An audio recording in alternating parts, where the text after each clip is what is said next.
আমাদের কনফারেন্স সম্পর্কে, কনফারেন্সের আউটকাম সম্পর্কে আপনাদেরকে ব্রিফ করবেন। আমার সাথে আমি পরিচয় করিয়ে দিচ্ছি। আমাদের সর্বডানে আছেন জনাব শাহ আসিফ, আমাদের জনকূটনীতি বিভাগের মহাপরিচালক। আমাদের আসাদ আলম সিয়াম, আমাদের মাননীয় পররাষ্ট্র সচিব, এবং আমার সাথে আছেন আমাদের ডক্টর খলিলুর রহমান, জাতীয় নিরাপত্তা উপদেষ্টা এবং রোহিঙ্গা বিষয়ক হাই রিপ্রেজেন্টেটিভ।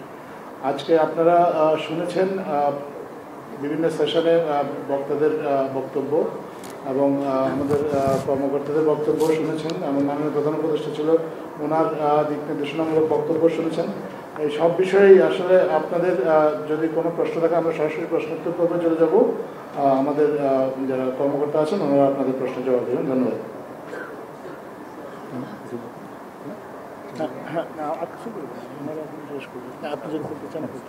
আমি খুব সংক্ষেপে আজকের যে সম্মেলনটিতে আমাদের যেসব বিষয়ে আলোচনা হয়েছে তার একটা সংক্ষিপ্ত বিবরণী আপনাদের কাছে দিচ্ছি। আগামী 30শে সেপ্টেম্বর জাতিসংঘ সদর দপ্তরে রোহিঙ্গা বিষয়ক জাতিসংঘের আন্তর্জাতিক উচ্চ পর্যায়ের সম্মেলনটি অনুষ্ঠিত হবে। সেটিকে সামনে রেখে আমাদের এই আয়োজন। গতকাল বিকেলে আমরা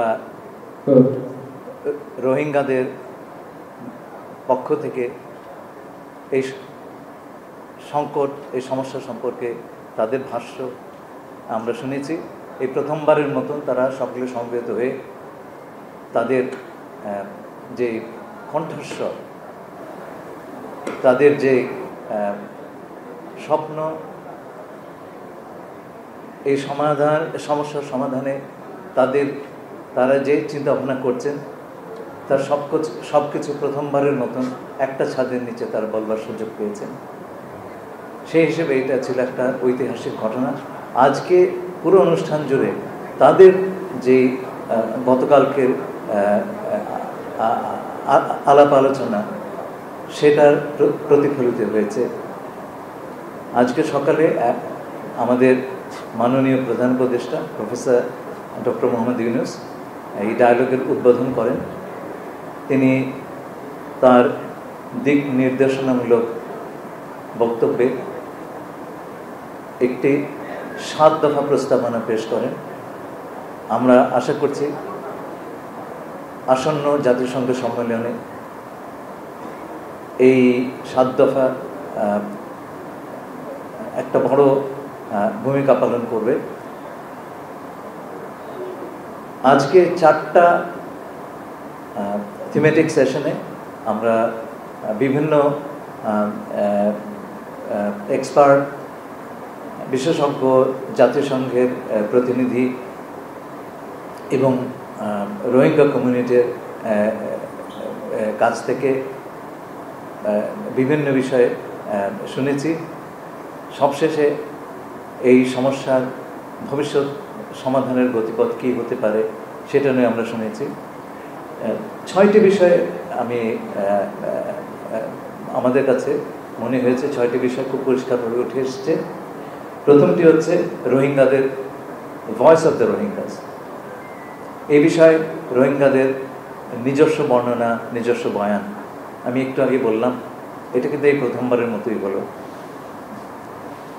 এই সমস্যা সমাধানের মুখ্য ভূমিকা পালন রোহিঙ্গাদের করার প্রয়োজন, কিন্তু তারা এক ফোরামে অনেকদিন আসতে পারেননি। সেটা ছিল একটা বড় ধরনের সেটব্যাক। আগামী সম্মেলনে যাতে তাদের ঐক্যবদ্ধ কণ্ঠস্বর আমরা জাতিসংঘের কাছে তুলে আনতে পারি, সেই কাজটি আমরা সফলভাবে আজকে করতে পেরেছি। দ্বিতীয় বিষয়টি হচ্ছে রিপ্যাট্রিয়েশন বা প্রত্যাবাসন। রোহিঙ্গারা এক বিষয়ে ঐক্যমত প্রকাশ করেছেন এবং খুব দৃঢ় ঐক্যমত, যে তারা সম্মানের সঙ্গে, নিরাপত্তার সাথে তাদের অধিকার, সমস্ত অধিকার নিয়ে পার্মানেন্টলি, স্থায়ীভাবে ফেরত যেতে চান মিয়ানমারে। এই বিষয়ে আর তারা আর কোনো দ্বিধা নেই, তারা ফিরে যেতে চান। এই আকুতিটা আমরা বারে বারে শুনেছি, গতকালকেও আজকেও প্রতিটি সেশনে। তৃতীয়ত, আপনারা জানেন রোহিঙ্গাদের প্রতি আন্তর্জাতিক যে সাহায্য সেটি কমে যাওয়ার আমরা আভাস দেখছি, এবং এতে এসেনশিয়াল সার্ভিস, যে সমস্ত অতি প্রয়োজনীয় সেবা এবং খাদ্য এবং অন্যান্য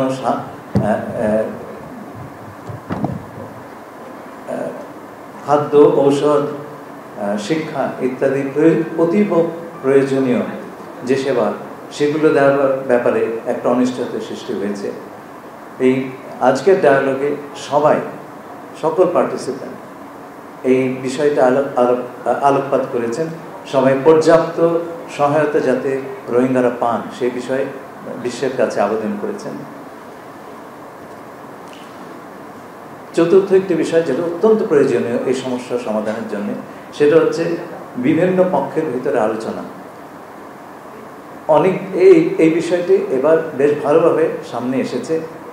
আমার তো মনে হয় যে আমরা এই প্রথমবারের মতন organized with confidence building measure বা বিভিন্ন পক্ষের মধ্যে বিশ্বাস স্থাপন করা, আস্থা স্থাপনের প্রচেষ্টা, সেই কথাটি আমরা এবার খুব জোরের সঙ্গে উচ্চারিত হতে দেখলাম। সকল পক্ষের ভেতরে যদি বিশ্বাস এবং আস্থার সম্পর্ক তৈরি না হয়, তাহলে এই সমস্যার স্থায়ী সমাধান সম্ভব নয় বলে অনেকে মনে করেছেন। 5 নম্বর হচ্ছে মায়ানমারে ভেতর থেকে উৎসারিত বিভিন্ন অপরাধমূলক কাজকর্ম এই অঞ্চলের স্থিতিশীলতা বিনষ্ট করতে পারে। এই বিষয়টি জরুরিভাবে দেখবার জন্যে একটা বিশেষ আবেদন উঠে এসেছে। এবং সবশেষে রোহিঙ্গাদের প্রতি যে ধরনের অপরাধমূলক কাজ চালানো হয়েছে তার পূর্ণ জবাবদিহিতা, এই ব্যাপারে আমরা একটা বিশেষ সেশন আমরা অ্যালোকেট করেছিলাম এবং সকলেই দায়িত্বহীনভাবে বলেছেন জবাবদিহিতার কোনো বিকল্প নাই।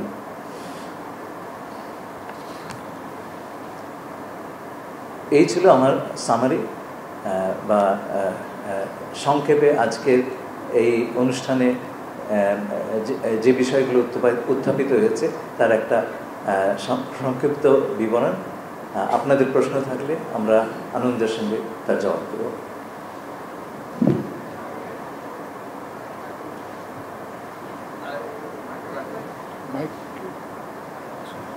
স্যার, এই সম্মেলন সংক্রান্ত বিষয়ে প্রশ্নের উত্তর অন্য প্রশ্ন করলে দেব না।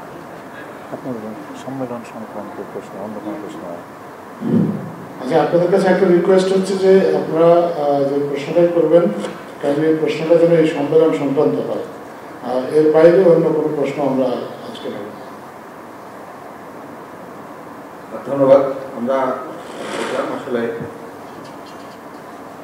একটু ইমিডিয়েটলি কাছাকাছি আমরা যে আমাদের গত 2 দিনে প্রায় 40 জনের বেশি মৎস্যজীবীকে আরাকান আর্মি ধরে নিয়ে গেছে।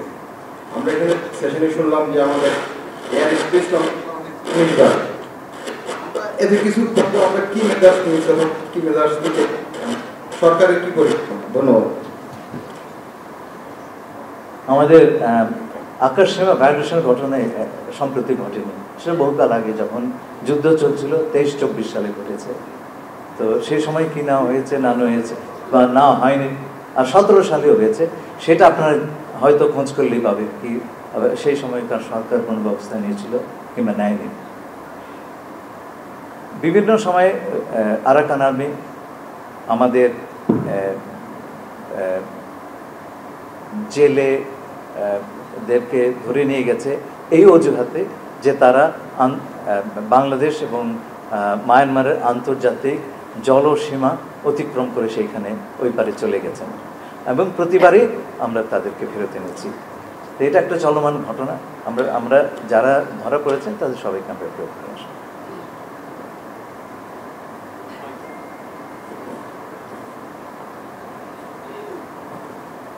আমি বলবো আশিকিন, আমি senior reporter channel 24।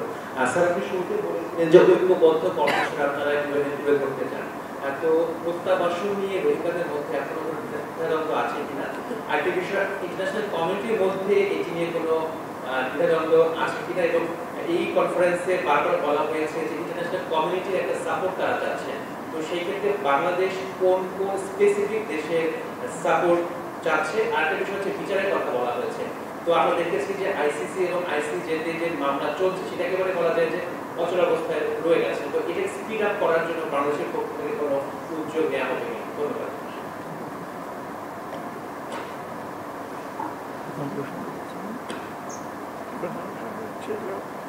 International community support. আচ্ছা দেখুন, প্রত্যাবাসনের ব্যাপারে রোহিঙ্গারা যেমন স্পষ্ট করে বলে দিয়েছে এটি সমস্যার সমাধান। এই যে 30 তারিখে সেপ্টেম্বরে যে সম্মেলনটি হবে জাতিসংঘের উচ্চ পর্যায়ের আন্তর্জাতিক সম্মেলন, সেটার যে রেজলিউশন সেটা স্পষ্ট করে বলা আছে প্রত্যাবাসনের একমাত্র সমাধান।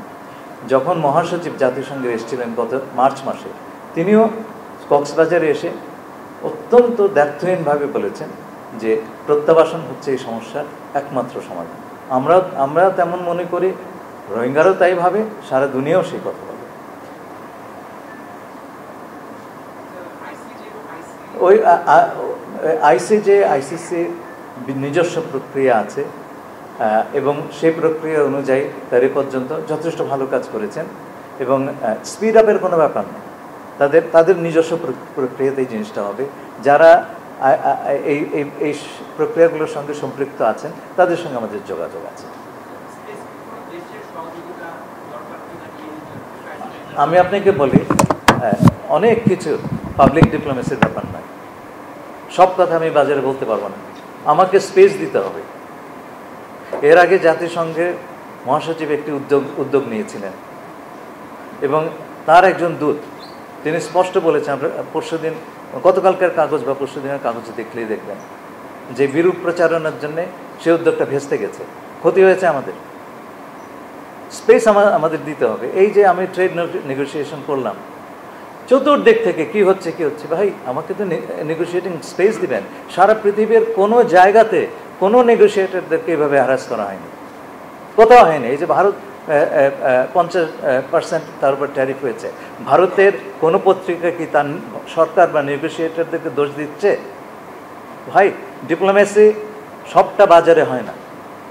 যখন ভারতের বাণিজ্য মন্ত্রীকে জিজ্ঞেস করা হলো কোন কোন বিষয়ে আপনারা আটকে গেছেন, উনি একটা কথাই বলেছিলেন, নেগোসিয়েশন রুমে হয়, তার মানে বাজারে হয় না। সেই স্পেস আমাদের দিতে হবে, তা নাহলে আমরা কাজ করতে পারবো। বলুন। আমি শফি মোহাম্মদ সাগর, কাজ করছি এনটিভিতে। যেহেতু অংশীজনদের আলোচনা, তো রাখাইন স্টেটেও এখন আসলে যে অবস্থা, সেখানে আসলে আরেকটা একটা অংশীজন রয়েছে যারা কিনা এখন নিয়ন্ত্রণ করছে, তো আপনি কি এটার সঙ্গে ইনক্লুড করার কোনো চিন্তা ভাবনা আপনারা করেছেন কিনা, বা তারাও কি এটার সঙ্গে যুক্ত কিনা কোনোভাবে? দেখুন, আমাদের আজকের যে অনুষ্ঠান তার প্রধান উপজীব্য বিষয় ছিল রোহিঙ্গাদের ভয়েসটা সামনে নিয়ে আসা। জাতিসংঘের রোহিঙ্গারা তো সদস্য না, সেই কনফারেন্সে তাদের রিপ্রেজেন্টেশন হওয়ার সম্ভাবনা নাই, কিন্তু আপনি নায়ক ছাড়া নাটক করছেন, এটা তো হয় না। তার ভয়েসটা তো আনতে হবে। এই পুরো যে গতকালকে দেখলেন, এর পেছনে বহু সপ্তাহের, বহু মাসের আমাদের কাজ গেছে, একদিনও তো সবাইকে জোগাড় করা হয়নি। এই ভয়েসটা খুব এসেনশিয়াল ছিল নিয়ে যাওয়া। আপনি যে কথাটা বললেন সেটা হচ্ছে কনফিডেন্স বিল্ডিং মেজার, এবং কনফিডেন্স বিল্ডিং প্রসেসে আমরা কিছু উদ্যোগ আমরা নিচ্ছি। আমি ডিটেইল বলতে পারবো না, আমাকে জিজ্ঞেস করবেন না, যখন এটা একটা জায়গাতে আসবে তখন আমরা সবাইকে বলবো। এবং এই কনফিডেন্স বিল্ডিং মেজারে যারা পক্ষ আছেন সকলেই থাকবেন, আপনি কাউকে বাদ দিয়ে কনফিডেন্স বিল্ডিং করতে পারবেন না। বলেন।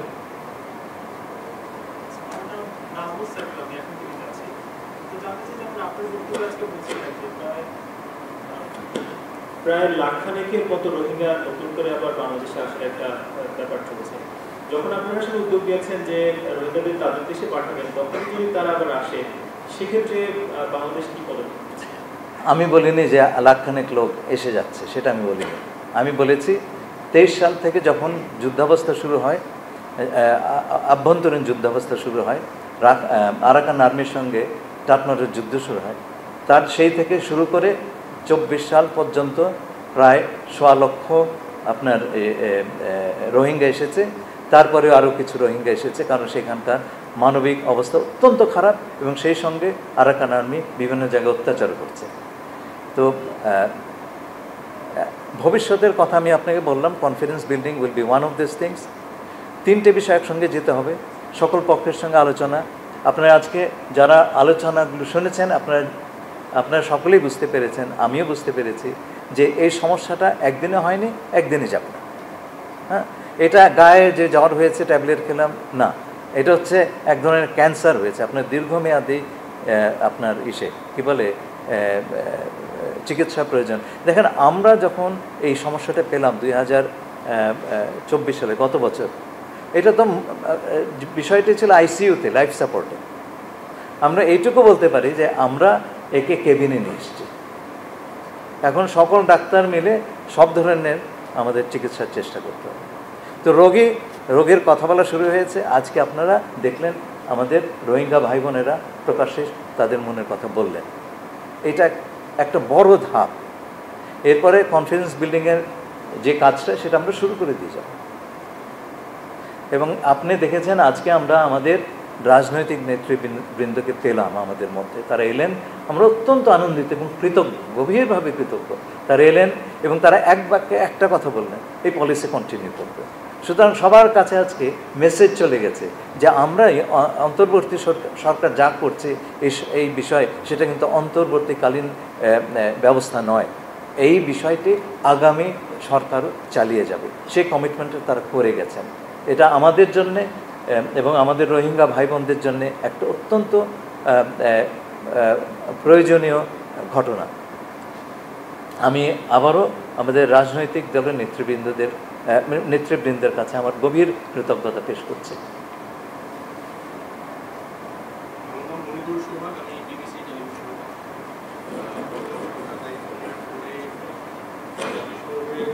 মহাসচিব কক্সবাজারে সেই রোহিঙ্গা ক্যাম্প পরিদর্শন করতে, সেখানে তিনি প্রত্যাশা দেখিয়েছেন যে 1 বছরের মধ্যে তাদের প্রত্যাবাসন শুরু করার চেষ্টা করবেন।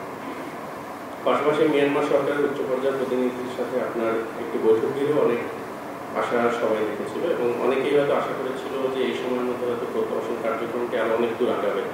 সেটি সরকারের চেষ্টা হয়তো আছে, কিন্তু কোনোভাবে ওই অর্থে আগানো যায়নি। এখানে প্রধান বাধা আসলে কোথায় ছিল? মিয়ানমার যদি কোনোভাবেই সেটি না চায়, সেই বাধা যদি থেকেই থাকে, সেটি আসলে কীভাবে অতিক্রম করবেন? দেখুন, আপনারা খেয়াল করবেন, এই সমস্যাটা কিন্তু আন্তর্জাতিক এজেন্ডা থেকে ঝরে পড়ছিল। সেখান থেকে আমরা আমাদের মাননীয় প্রধান উপদেষ্টার উদ্যোগে আমরা একটা জাতিসংঘের একটা আন্তর্জাতিক উচ্চ পর্যায়ের সম্মেলন পেলাম। কোনো একটা পার্টিকুলার জাতীয় গোষ্ঠীর জন্য একটা ইউএন কনফারেন্স কিন্তু খুব রেয়ার বিষয়। আপনারা খুঁজে দেখেন, কটা বার করতে পারেন আমাকে বলবেন। অসাধ্য কাজ, সেটা হয়েছে। তারপর রিপ্যাট্রিয়েশন, তাদের ফিরে যাওয়াটা যে এই সমস্যার একমাত্র সমাধান, সেটা আমরা প্রতিষ্ঠিত করতে পেরেছি। সে সম্পর্কে আর দ্বিধা নেই। এই সমস্যার শুরুতে কয়েক দফায় আমরা 8 লক্ষ রোহিঙ্গার ভেরিফিকেশনের জন্য লিস্ট দিয়েছিলাম মিয়ানমারের কাছে। তারা ইতিমধ্যেই আমাদেরকে 1,80,000 প্রত্যাবাসন যোগ্য বলে তারা বলেছে। এবং রিসেন্টলি এই সভাতে মায়ানমারের রাষ্ট্রদূত এবং তাদের আরেকজন প্রতিনিধি ছিলেন, তারা সম্প্রতি বলেছেন যে তারা আরও কিছু ভেরিফিকেশন করে ফেলেছেন। সুতরাং তাদের দিক থেকে আমরা কিছু উদ্যোগ দেখছি। কারা ফেরত যাবে সেই বিষয়টি আপনি নির্দিষ্ট না করলে প্রত্যাবাসন হবে কী করে? আর মায়ানমার হচ্ছে সেই দেশের সভরেন, আরাকান আর্মি নয়। সভরেন নির্ধারণ করবে ওইখানকার বাসিন্দাকে, নাগরিককে। এবং সবচাইতে বড় কথা, 8 বছর দেখেন, রোহিঙ্গাদের সমস্যা প্রাথমিকভাবে রোহিঙ্গাদের সমাধান করতে হবে সকলের সাহায্য নিয়ে, কিন্তু রোহিঙ্গাদের ঐক্যবদ্ধ কোনো ভয়েস ছিল না। আমরা মাসের পর মাস, সপ্তাহের পর সপ্তাহ কঠিন পরিশ্রম করেছি।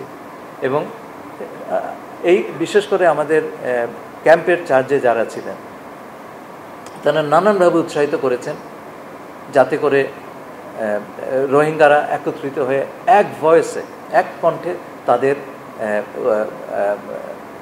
তাদের যে পজিশনটা, এই বিষয়ে তাদের অবস্থানগুলো, সেটা স্পষ্ট করে বলতে পারেন সারা বিশ্বের কাছে। বিশেষ করে এই জাতিসংঘের এই উচ্চ পর্যায়ের আন্তর্জাতিক সম্মেলনের আগে সেই কাজটি হয়েছে। সুতরাং এই অগ্রগতিগুলো কিন্তু আমরা 8-10 মাসে করেছি। 8 বছর পুরনো সমস্যা কিন্তু, এটা খেয়াল করবেন। এই ধরনের সমস্যা সমাধান করার জন্য বেশ কিছু সময় লাগে, কিন্তু প্রক্রিয়াটা শুরু করতে হয়। এই প্রক্রিয়াটা আমরা এমনভাবে শুরু করেছি যে এটাকে আর আটকানো যাবে না। আপনি আমাদের রাজনৈতিক নেতৃবৃন্দের কাছে সেই প্রতিশ্রুতি পেয়েছেন।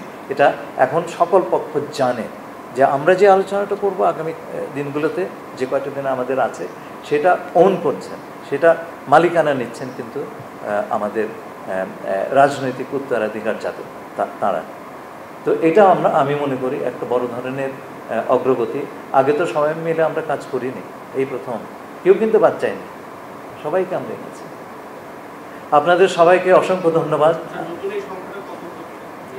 আমি আন্দাজে কথা বলবো না, আমি 2 সপ্তাহের ভেতরে জানতে পারবো বলে আশা করছি, এবং যখন জানতে পারবো এটা প্রকাশ্যে বলে দেবো। আপনাদেরকে অসংখ্য ধন্যবাদ। We are talking about Rohingya repatriation back to Rakhine State. Meanwhile, Rakhine State is going through brutal violence. Sometimes that is targeted at Rohingya, right?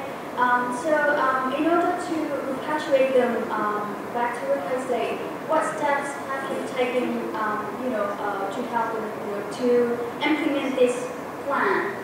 Did you talk to Myanmar media? Did you talk to Myanmar military? Did you talk to AA? I'd just like to know what steps have you taken in order to take this step forward. Thank you. I'm very happy to see a journalist friend from Myanmar. Keep coming and bring more. Okay, that's how we increase people-to-people contacts. I speak with everybody. Okay, if I don't, there'll be no solution of this problem. So yes, I spoke with Arakan Army. I spoke with Myanmar government. I was on camera with the then Deputy Prime Minister and Foreign Minister. So we do this. This has to be done to resolve this problem. You cannot solve this problem by keeping one important actor outside. It's a practical reality. When you talk for a solution that will be acceptable to everybody. If you keep one actor out, what happens is anything that you agree will not be implemented or will break down very quickly. So it's very important that we keep the doors of negotiations open. Thank you.